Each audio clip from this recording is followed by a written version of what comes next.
this button to subscribe my channel and also click the bell icon to get notifications of all my latest uploads.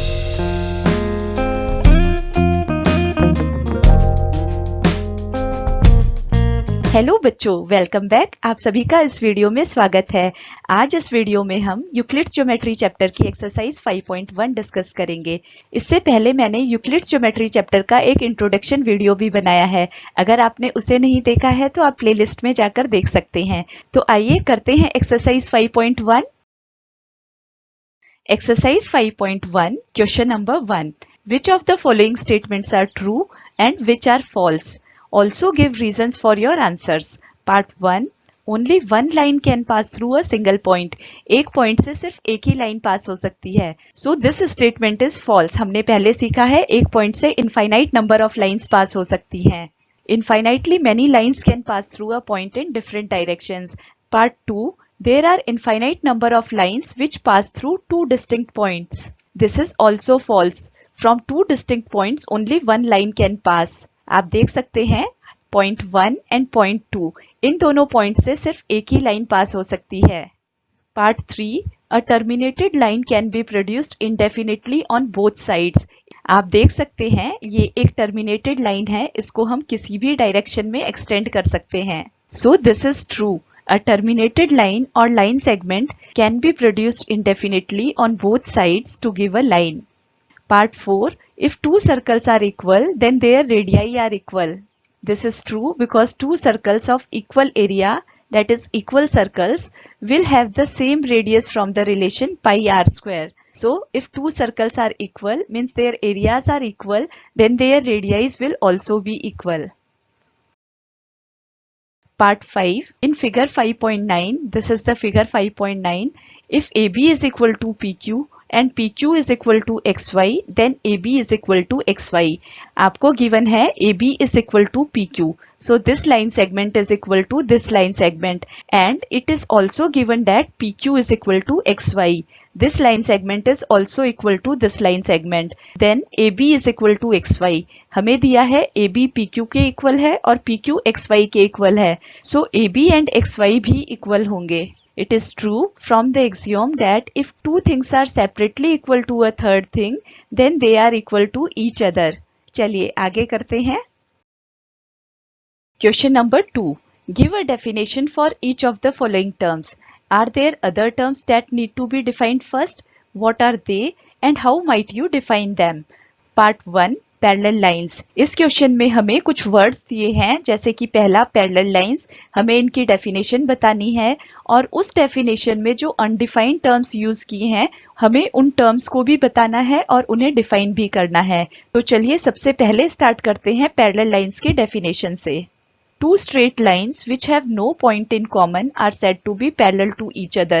ऐसी दो straight lines जिनके बीच में कोई भी common point नहीं होता है उनको हम parallel lines कहते हैं। यहाँ पर आप देख सकते हैं पैरेलल लाइंस की इस डेफिनेशन में स्ट्रेट लाइंस यूज हुआ है और पॉइंट यूज हुआ है। अगर ये दोनों वर्ड्स मेरे पास नहीं होते तो मैं पैरेलल लाइंस को डिफाइन नहीं कर पाती। सो मुझे पहले इन अनडिफाइंड टर्म्स को डिफाइन करना है। So point and straight line will have to be defined first. A point is that which has no part. This is the definition of point. Second undefined term थी line. A line is a breadthless length and a straight line is a line which lies evenly with the points on itself. I hope आपको समझ में आया है। इस question में पहले हमें डेफिनेशन देनी है, उस डेफिनेशन में जो अनडिफाइंड टर्म्स यूज हो रही हैं, जैसे यहाँ पर स्ट्रेट लाइन और पॉइंट यूज हुआ था, उनको भी डिफाइन करना है as per Euclid's text. Part 2 perpendicular lines. If one among two parallel lines is turned by 90 degree, the two lines become perpendicular to each other. Parallel lines has been defined before. हमने part 1 में इनको define किया है। So parallel lines को अब define करने की जरूरत नहीं है, हमें सिर्फ रोटेशन थ्रू 90 डिग्री को डिफाइन करना है। रोटेशन में be assumed as an intuition, therefore it can not be defined. I hope आपको समझ में आया है। हमने पार्ट 1 में पैरेलल लाइंस को डिफाइन किया था। हमारे पास दो पैरेलल लाइंस हैं इस तरीके से, और इनमें से एक लाइन को, जैसे ये वाली लाइन है, इसको अगर मैं रोटेट कर देती हूँ इस डायरेक्शन में ऐसे, तो ये लाइंस इस टाइप से हो जाएंगी। ये तो पहली वाली लाइन है, दूसरी वाली लाइन मैं इस तरीके से लेकर आ गई, उसको मैंने रोटेट कर दिया। तब ये दोनों लाइंस परपेंडिकुलर हो जाती हैं एक दूसरे के।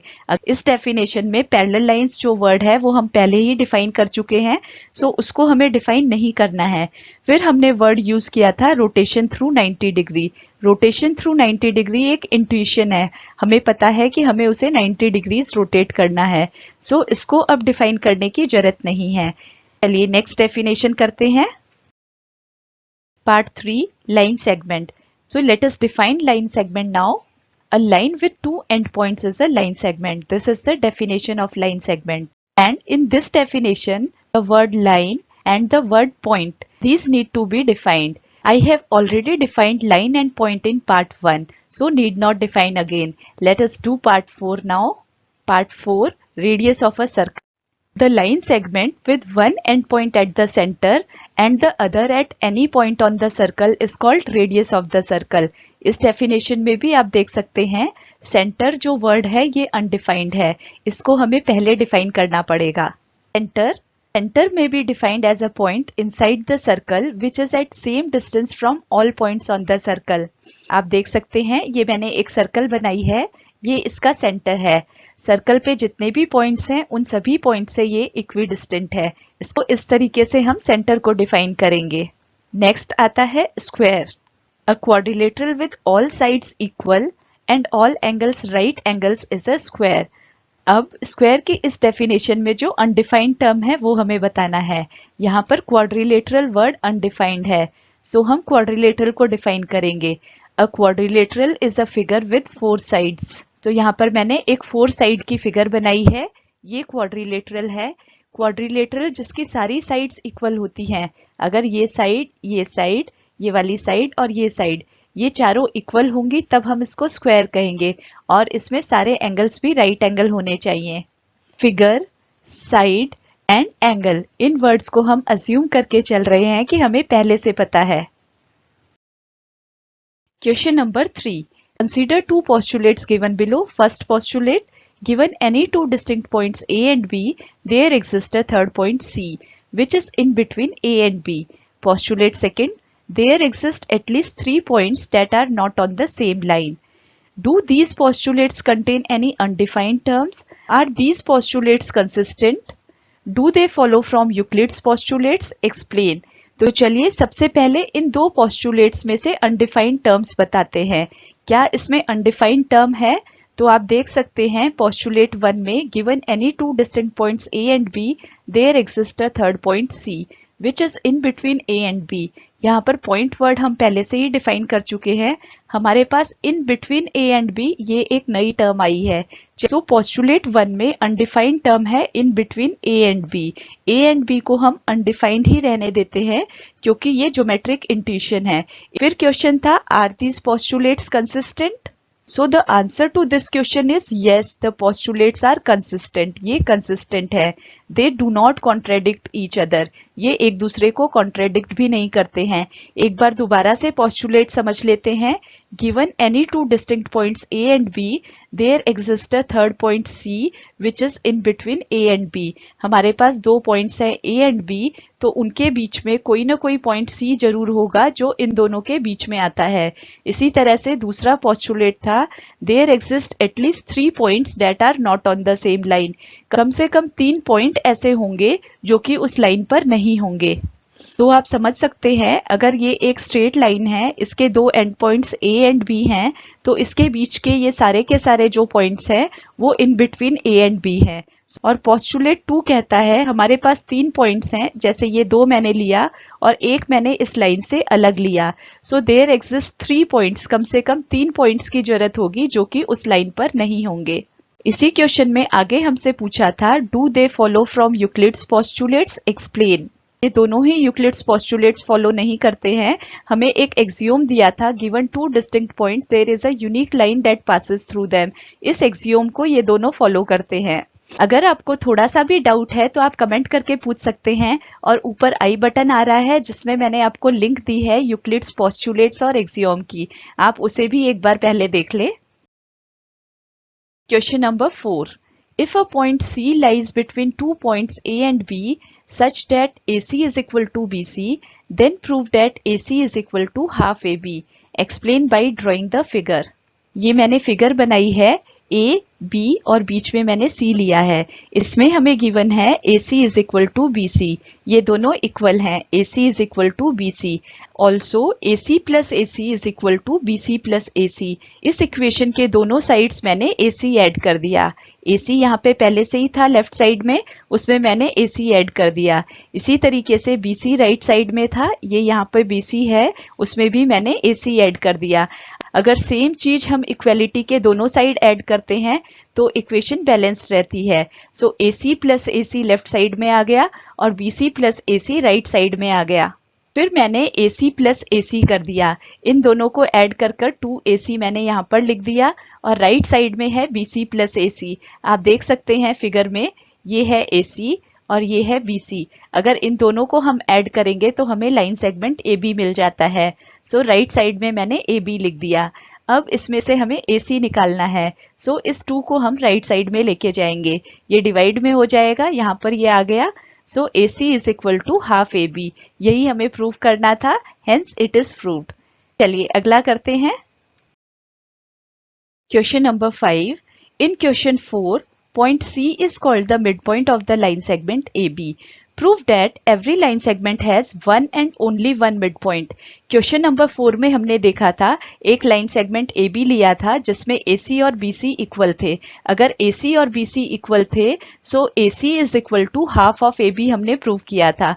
अब हमें प्रूव करना है कि हर लाइन सेगमेंट का सिर्फ एक ही मिड पॉइंट होता है। सो इसको हम कॉन्ट्राडिक्शन में प्रूव करेंगे।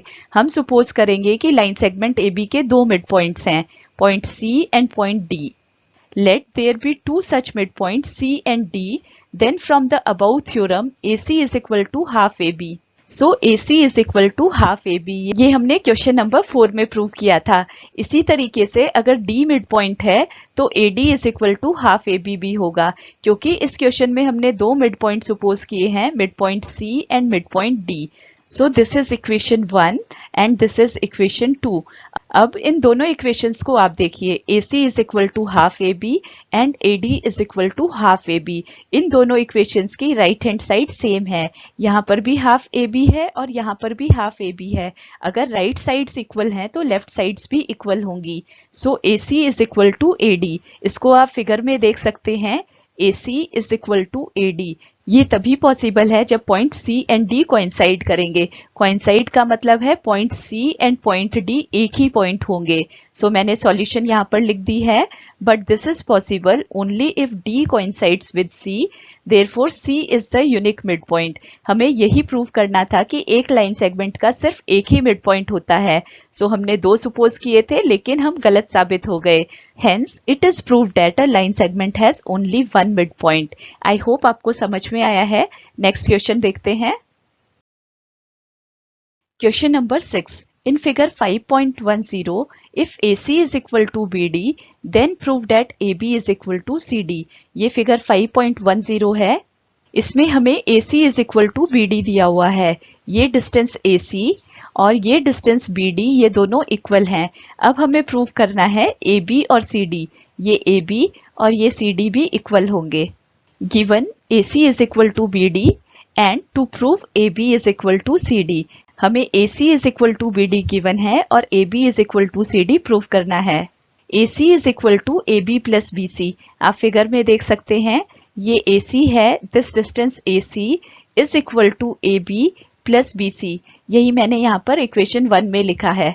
और सेकेंड इक्वेशन में मैंने लिखा BD is equal to BC plus CD। आप देख सकते हैं ये डिस्टेंस BD है, this distance BD is equal to this distance BC plus this distance CD। सो यहाँ पर 2 इक्वेशंस आ गई, AC is equal to AB plus BC and BD is equal to BC plus CD, but it is given that AC is equal to BD। AC और BD equal हैं। आप देखिए इन दोनों equations की left hand side equal हैं। AC is equal to BD, अगर left hand sides equal हैं तो राइट हैंड साइड भी इक्वल होंगी। AB plus BC will be equal to BC plus CD। सो यहाँ पर मैंने लिख दिया AB plus BC is equal to BC plus CD। और इस इक्वेशन में आप देख सकते हैं BC इस साइड भी है और इस साइड भी है, ये दोनों कैंसिल हो जाएंगे और हमें मिल जाएगा AB is equal to CD। यही हमें प्रूव करना था, हेंस दिस इज प्रूव्ड। चलिए अगला क्वेश्चन करते हैं। Question number 7. Why is axiom 5 in the list of Euclid's axioms considered a universal truth? Note the question is not about the fifth postulate, it is about fifth axiom. यहाँ पर fifth axiom की बात हो रही है. अगर axiom और postulates में आपको थोड़ा सा भी confusion है तो आप मेरा axiom and postulate से related वीडियो जरूर देख लीजिए. ऊपर आई बटन आ रहा है, उसको क्लिक कर भी आप देख सकते हैं और प्लेलिस्ट में जाकर भी देख सकते हैं. सो axiom 5 आपको बताती हूँ. Axiom 5. Whole is always greater than its part. This is a universal truth because part is included in the whole and therefore can never be greater than whole in magnitude. I hope आपको समझ में आया है. Whole means पूरा. पूरा का पूरा हमेशा अपने हिस्से से ज्यादा होता है. ये एक यूनिवर्सल ट्रूथ है, ये एक सार्वजनिक सच्चाई है. पार्ट हमेशा होल से छोटा होता है. आई होप आपको समझ में आया है. इस वीडियो में बस इतना ही. फिर मिलेंगे नए वीडियो में नई एक्सरसाइज के साथ. तब तक देखते रहिए, सीखते रहिए, शेयर करिए. अगर वीडियो पसंद आता है तो लाइक भी कर दीजिए. Thank you all.